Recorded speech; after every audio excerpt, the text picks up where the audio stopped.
lihim. Pasyat nga ako ng Ondarak. Si Joshua Garcia, mahihain pa na sa personal. Ondarak, literal.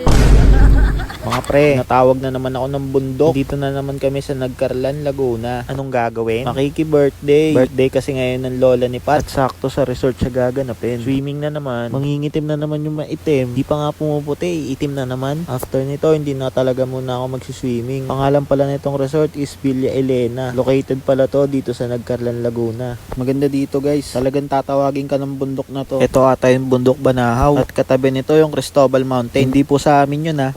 Kami pala yung magkakasamang bumiyahe. Si Patrick at si Utoy. Quick story time. Bago kami nakarating dito ng safe sa Nagcarlan, na-aksidente yan si Utoy. Kinalabit lang naman ni Lord. Kaya sa mga katulad naming rider dyan, mag-iingat kayo. Hindi daw siyang gagayahin. Hindi daw kayo maging kamote. Siya kasi siyam daw buhay niya. Kaso na-consume niya na yung 8. Kaya daw last na yan.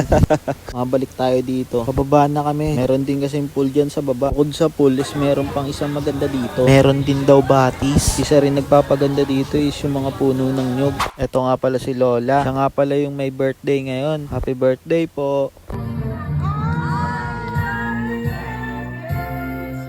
Food trip show. Seafoods. Kagi, si Mr. Krabs yan. Bakit mo kinain? Paano na yung negosyo niya? Kanya-kanyang session yan. Magkakahiwalay yung matatanda, yung mga bata, at yung mga binata at dalaga, at yung mga pasyente.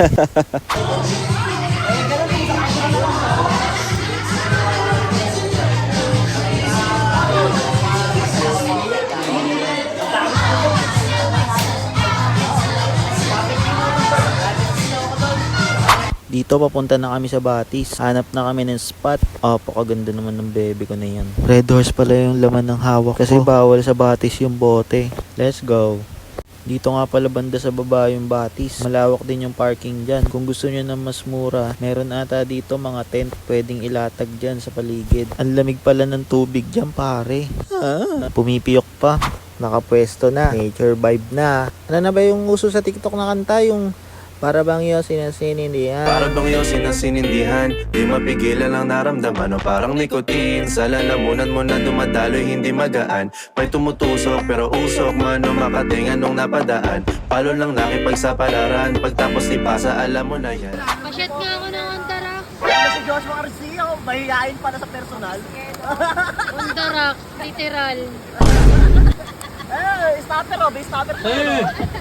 Teknolojia! Sinasinindihan. Di mapigilan ang naramdaman o parang nikotin. Sa lalamunan mo na dumadaloy hindi magaan.